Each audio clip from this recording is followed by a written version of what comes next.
After receiving surprising news from my mother that my sister, who had eloped and gone missing, had returned, I came back home with my son only to find. Moreover, my sister who emerged, Molly, was astonishingly in her underwear. She burst into laughter and triumphantly said to me, "Snagged myself a luxury high-rise and a wealthy husband. Poor folks should just keep working their part-time jobs for life." But then, from behind her, came this voice. "Too bad. Sleeping pills don't work on me anymore." My husband, Mark, casually said this as he appeared. "Wait, this guy was trying to create a fait accompli with me?" He started laughing. "What's the point of doing such a thing? The house belongs to Sally, you know?"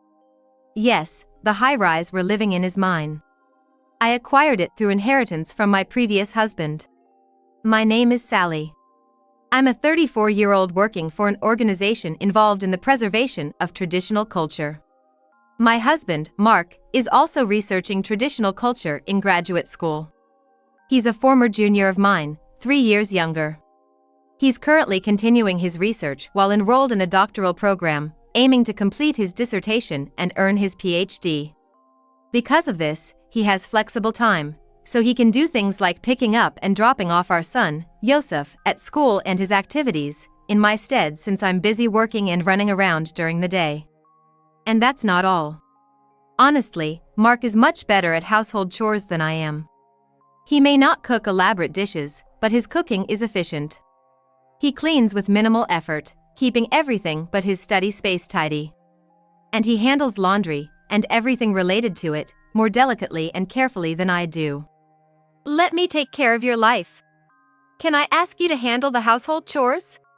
I believe those were the words I proposed to him with. Honestly, I fell for him exactly for these qualities. "I'm just too busy to handle anything." "I won't let you want for anything, so just continue with your research," I said. Even his parents were surprised. They even asked if I intended to treat their son as a dependent, which now feels like a fond memory. But in the end, after discussing each other's feelings, how to align our lives, and about our child, we got married, and he became a house husband. Although it's a somewhat unusual arrangement, we've been getting along and having a good time. However, one day, something unexpected happened. It was on a Tuesday afternoon. That day, instead of Mark, who was preoccupied with his thesis, I, unusually, was about to leave work to pick up Yosef when suddenly my phone rang. "Hello? Mom, what's up?" It was my mother calling. Our hometown is far from the downtown area we currently live in, about a 5 to 6 hour drive. Since getting married, whether we visit during the holidays is a question. So, we usually keep in touch through messaging apps. But she seldom calls directly. Both my parents, considering how busy I am, usually schedule a time to call. "It's serious, Sally." "What's so urgent all of a sudden?" "Molly has come back." "Molly?" Molly is my sister, 2 years younger than me. However, we haven't seen each other for over a decade. She ran away from home at the age of 18. "Apparently, her husband's company went bankrupt." "Bankrupt?" "That's right. She ran up a huge debt, and her husband disappeared into the night. So, she proceeded with divorce without permission." Wow, I couldn't help but let out a sigh. "And now? She had the nerve to show up at our door, even though I told her she couldn't come in, and she left her daughter with us." "What? She left her there?" "Yes. And she's so small, I asked how old she was, and Mom, I was truly shocked." "So, what shocked you?" "Well, I thought she was still in kindergarten when she brought her over. But she's a year younger than Yosef." "What? A year younger than Yosef?" "Despite looking young enough to be in kindergarten." "Hey, Mom, is she really that small?" "She's tiny and skinny as a rail. Her skin is dry, and she's got chapped hands. For now, I gave her some snacks and got her into a shower, but she seems really uncomfortable." The voice of my mom, as she talked, sounded like she was trying to hold back tears, as if she might break off her words at any moment. But I had to ask this one thing. "You didn't kick her out, did you, Mom?" "What are you talking about?" "Of course not. No matter how messed up Molly might be, this child is our granddaughter. Ah, her clothes are all tattered. That's a relief. So, Mom, where did Molly go after leaving the child? Yes, I had to know that. She went to your place, Sally. Why my place? Seems like before she came to us, she had been to an old acquaintance's place. And, somehow, she was told that Sally had married into money. I instinctively brought my hand to my forehead. Who knows who, but getting told half-truths like that. Did they end up giving her our address? No, but it seems she got your work-related social media account.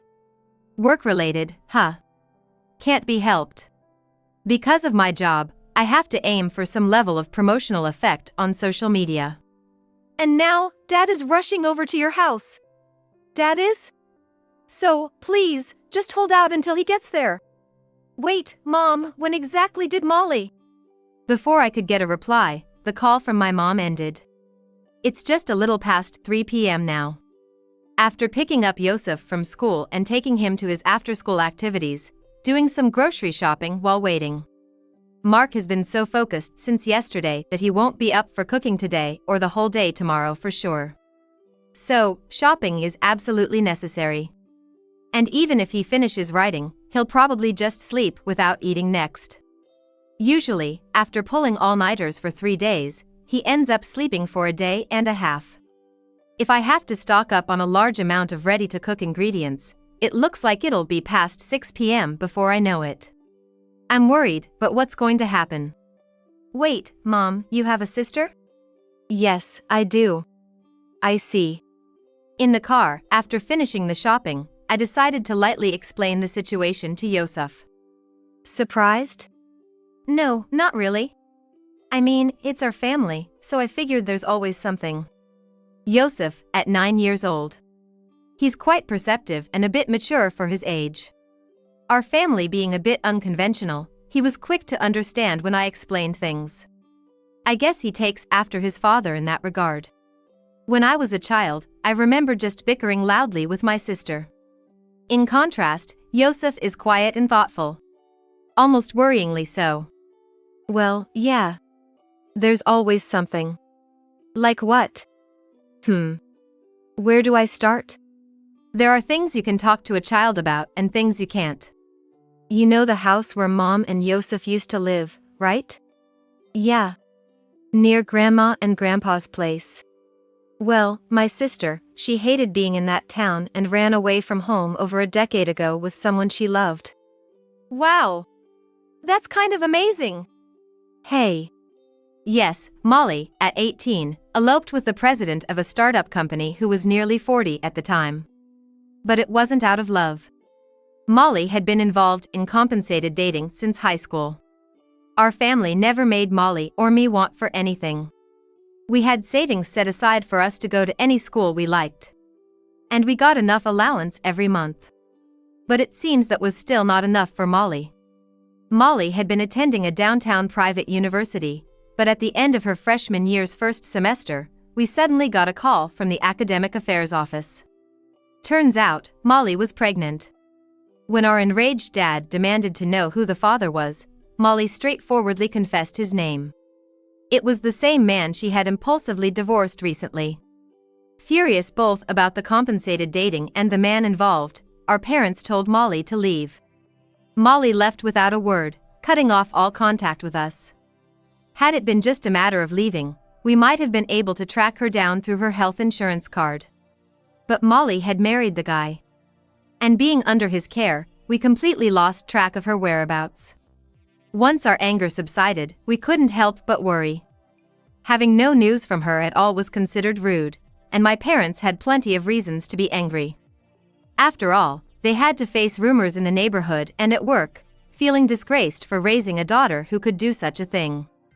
Being a department head candidate is now out of the question, among other grievances. I've heard all sorts of dreadful stories from them. But something my mom mentioned earlier had caught my attention. The child this time is 8 years old. Which means it's not the child she was pregnant with all those years ago. What happened to that child? I couldn't help but wonder. You look scared, Mom. Yosef said, noticing my expression. Sorry, I replied. Is something bothering you? Well, yes. It's about your cousin. Eventually, we returned to our condo, struggling with our heavy shopping bags. They were so heavy that I considered borrowing a cart from the concierge at the entrance when he informed us, your sister was here earlier. Did you let her in? We checked and copied her ID, just to be safe. Oh no. I covered my face with my hand again. I'm sorry, I neglected to ensure strict entry control. That's my responsibility. So, she wasn't supposed to come in? Well, yes, but it's okay. It's my fault this time. Also, has my dad arrived yet? Your father? Please hold on, he said, going back to check. He hasn't arrived yet. I see.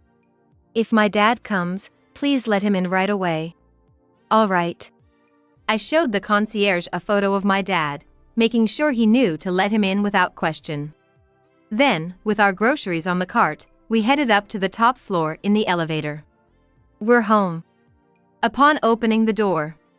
Oh, you're back early, said my sister, more flamboyant than I remembered, but appropriately aged. But that wasn't the issue. What's with that outfit? Molly had emerged in just her underwear. Yosef, who had been pushing the cart beside me, was wide-eyed and speechless. What about it? She laughed, tauntingly saying, snagged myself a luxury high-rise and a wealthy husband. Let the poor keep working part-time forever. Yosef and I were dumbstruck. But then, from behind, another voice. Too bad. Sleeping pills don't work on me anymore. Mark came out, wearing just a shirt over his bare skin, looking tousled as if he had just woken up. But the implication of the situation was clear to me. There was no way that could be true with this man. I was certain of it. You using that stuff made me lose my focus. Seriously. Wait, what? You knew about the sleeping pills? Felt a weird sleepiness, so I figured I was drugged. But that doesn't mean I can just fall asleep, you know? That's weird. Ignoring Molly's confusion, Mark turned to Yosef. Yosef, thanks for doing the shopping. Yeah, Dad, help me put stuff away, Yosef said, pushing the cart inside. Okay, Mark agreed, heading to the kitchen with Yosef and the cart, grumbling in an exaggeratedly troubled tone.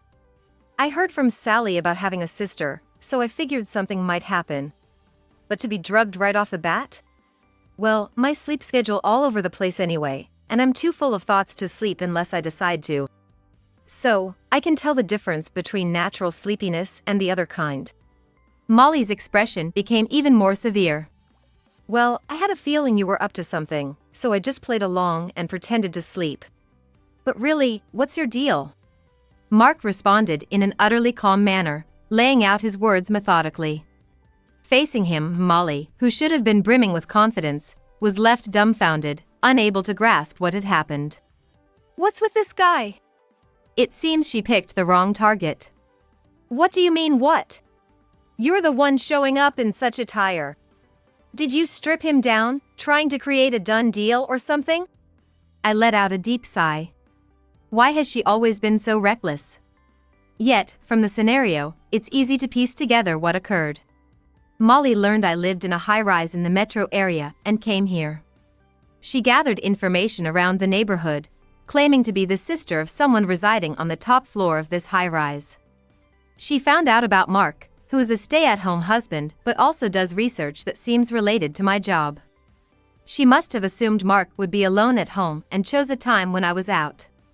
To Mark, after finally answering the incessant doorbell, a woman claiming to be my sister stood before him, even though his mind was still mostly occupied with his dissertation. From Molly's perspective, a disheveled man, practically in his nightclothes, answered the door.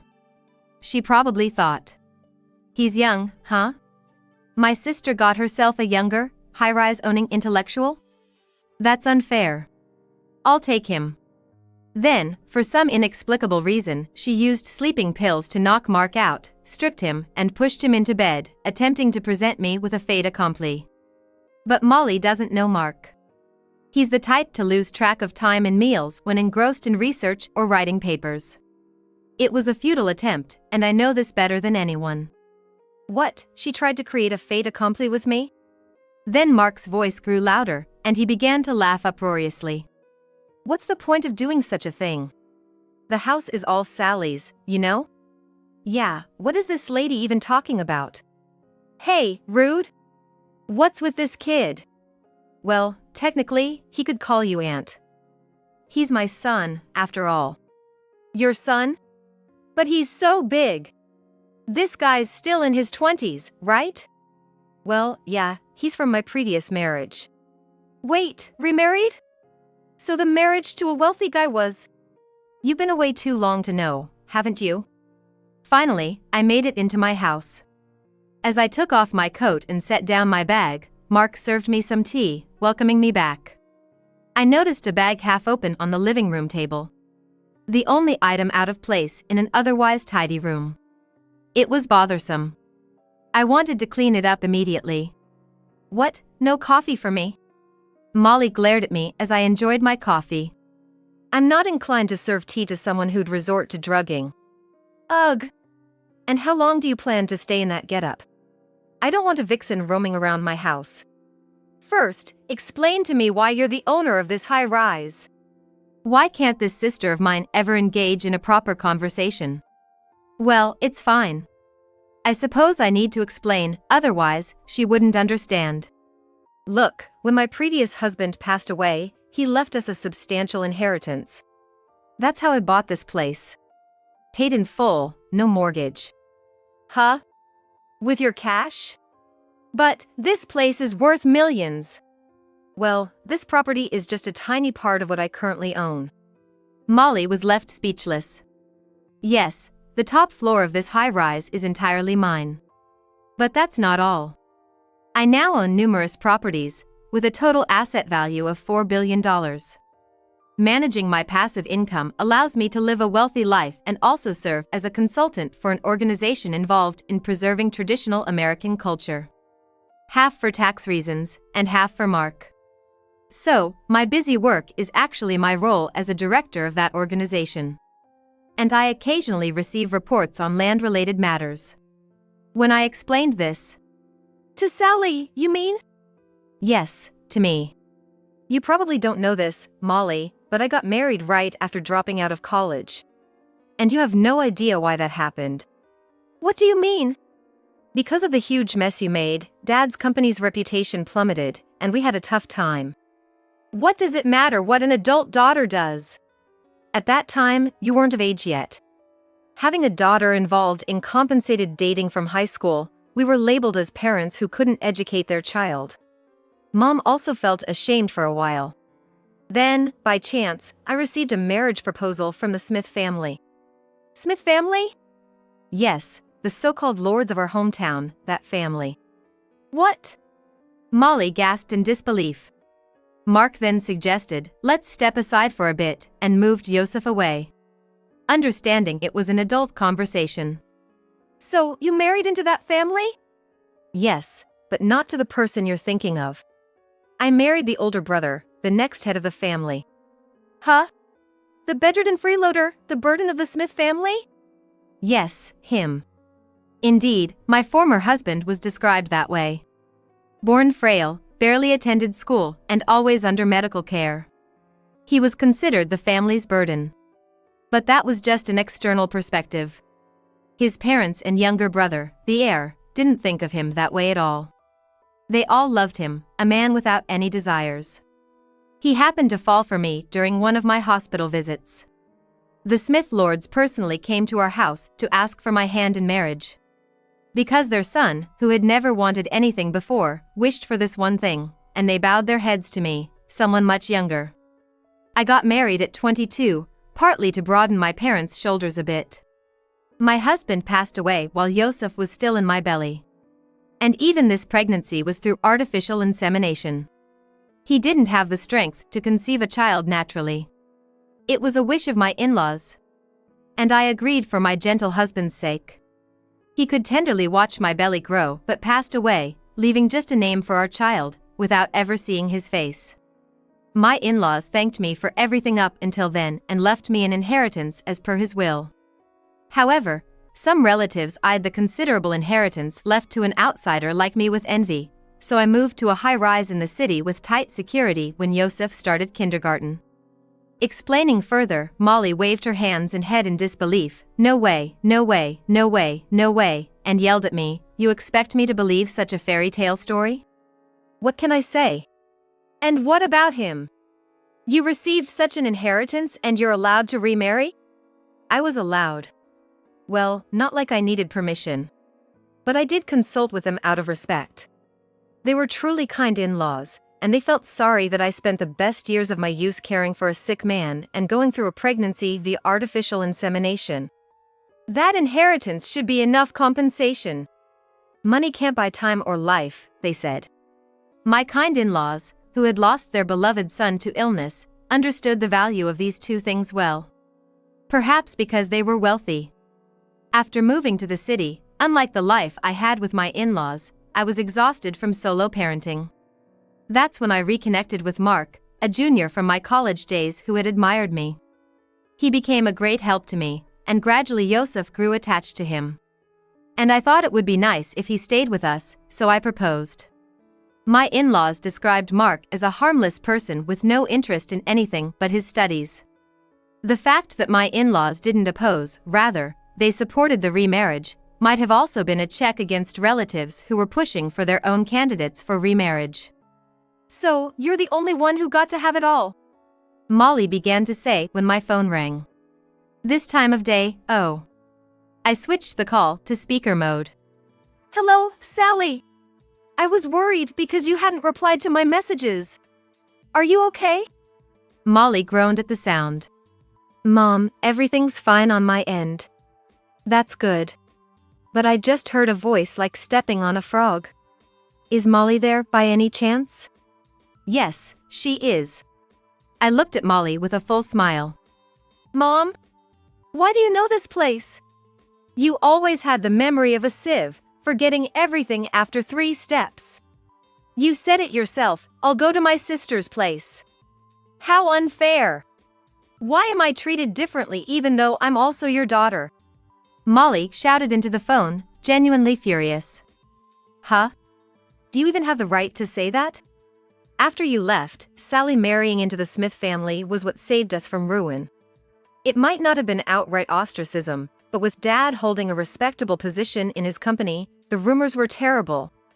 All that ended within 2 years, thanks to Sally. The Smith family pulled some strings, saving our relatives, our neighbors, and the factions in Dad's company that admired him. Your actions nearly destroyed everything Dad had worked for in the most important company in our city." "That's your problem, not mine. I never asked him to succeed for my sake." Yet, our ability to attend a downtown private university was thanks to his efforts. "Oh, great. But that doesn't give you the right to hold it over me." "Maybe so, but Molly, what happened to the child you were carrying back then?" Mom's voice turned icy as she asked. "Huh? You ran away with him because you were pregnant. So, what happened to the child?" He took them. I got in touch with him, you know." Molly groaned. "No way." "Through the Smith connections when we were looking for you guys. Got his cell number and everything." Piling on, Mom said. "He was apologetic for running away, grateful for the divorce, though it seems his talent for making money was only half-baked. Seems like he was a better person than you. He said he was working far away, trying to pay off his debts. All by himself." "Alone?" I asked Mom. "Yes, alone."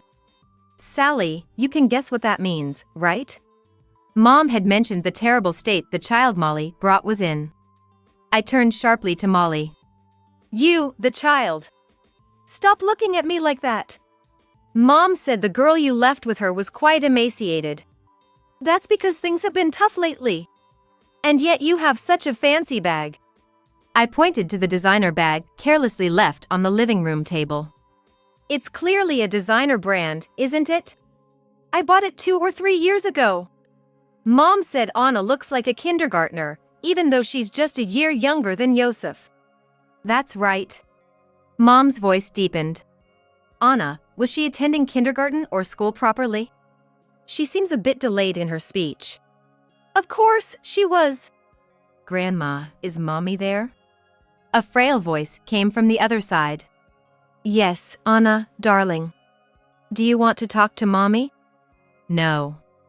I never want to go back. I don't want to return to Mommy's. Anna, Molly's daughter, started crying on the other side. I don't want to end up like my sister. I see. The revelation suggested a dreadful truth. We've been talking. It seems there was a sister, wasn't there? Past tense. Meaning. I don't know anything about that. Molly tried to grab her bag and clothes, but Mark caught her hand, and Yosef secured the bag and clothes. Then, turning to another phone, hello, Grandpa, now's the time. With that cue, the front door opened. This is police. We received a report of trespassing, assault, and child abuse. We're here to take custody of the woman accused. Sally, you did well keeping her here. Dad. Several police officers secured Molly on the spot. Are you all right? Yes, I'm fine. The concierge, who had opened the door, stood at the entrance. It's been a while, Molly. Dad. One of the officers took Molly's clothes and bag from Yosef. They didn't have the luxury to dress her, so a blanket prepared in advance was draped over her. Mark pointed to the bag. I haven't checked, but I believe there were sleeping pills inside. I'll accompany you for a blood test. My body doesn't react much to drugs, but it should still be detectable in my bloodstream. Thank you for your cooperation. Then, Mom asked me to switch to camera mode. There she was, holding a little girl in her arms. To the officers, it seems this woman not only subjected her first child to terrible conditions, causing the loss of a small life, but also turned her back on the remaining child. Our first grandchild. Anna was wearing clothes that Yosef had outgrown a long time ago. It was uncertain whether they would make it out or not. Yosef was on the larger side for his age when he was about to enter kindergarten. The clothes from that time feel a bit small now, but they seem to still fit. You can see her slender, bony wrists through the sleeves. Oh, that's my shirt. Hi, are you Anna? Yosef gently spoke to his cousin through the screen. This kindness, no doubt, he inherited from his biological father. Who? I'm Yosef. I'm your cousin, 1 year older, so I guess that makes me your big brother. Yosef. As she said this, Anna began to whimper, perhaps reminded of the sibling she no longer had. Come visit us next time. Anna nodded slightly through the screen. Well then, Sally. I'll take her from here. Sorry for the trouble. Yosef, let's invite Grandpa to play chess later. Okay, I'll be waiting. Immediately following our conversation. What is this? You all get to have your little family drama. And I've lost everything. Hearing this, I marched up to Molly and gave her a sharp slap across the face. No! Violent woman! Officer, arrest her too for obstructing official duties. While holding down a struggling Molly, the officer gave me a wry smile and tried to calm me down. Let's not go there. I'm sorry. But I just had to tell my sister. What? Everything you've lost is because of your own actions. It's nobody's fault but yours. Nothing is coming back to you, and I'll make sure of it. That child will be mine. Never again will you have any involvement with us. Let's go then. Mark encouraged Dad. Yes. We'll see you later, Sally. I'll be waiting, Dad. Take care, everyone. After seeing them off, I just collapsed right there. Are you okay, Mom? I'm just so incredibly tired. Good thing we went shopping today, huh? Absolutely. What a day it's been. And to think, it's only been about 6 hours since Mom called. According to Dad and Mark, who returned, Molly will be detained by the police for a while. She's not getting bail. Absolutely not. Dad said with a strained voice as we ate dinner late. Now that the divorce is finalized and there's nobody on their side to take her in, let's have Molly quickly tried. Eventually, Molly did receive a prison sentence. By her own actions, she had inflicted great harm on her family back home, caused the death of one child, and was abandoned by the remaining one. Now, she faces a long, solitary life ahead. Later, my parents brought Anna over to our house together. "Hey, you've gotten so pretty," Yosef remarked, making Anna blush. "Where on earth did you learn to talk like that, huh?" "Dad, stop it, that tickles." "Stop." Yosef laughed as he played with Mark. Watching this unrelated father and son, Anna looked on, bewildered, at us. "Is it really okay, Auntie?" She hesitated, saying to live here. I had been prepared to adopt her from that moment, thinking it was the most appropriate thing to do. Initially, I had thought maybe my parents could raise her, but they were concerned about the stigma of that girl's child back home. My parents also planned to move closer to me after retirement. Until then, we agreed to travel together during the holidays. Anna seems a bit behind in her studies, so attending the same school as Yosef might be difficult. But surely, we can offer her a much better life than before. With the source of our turmoil gone, we can now focus on slowly building our happiness. We have plenty of time.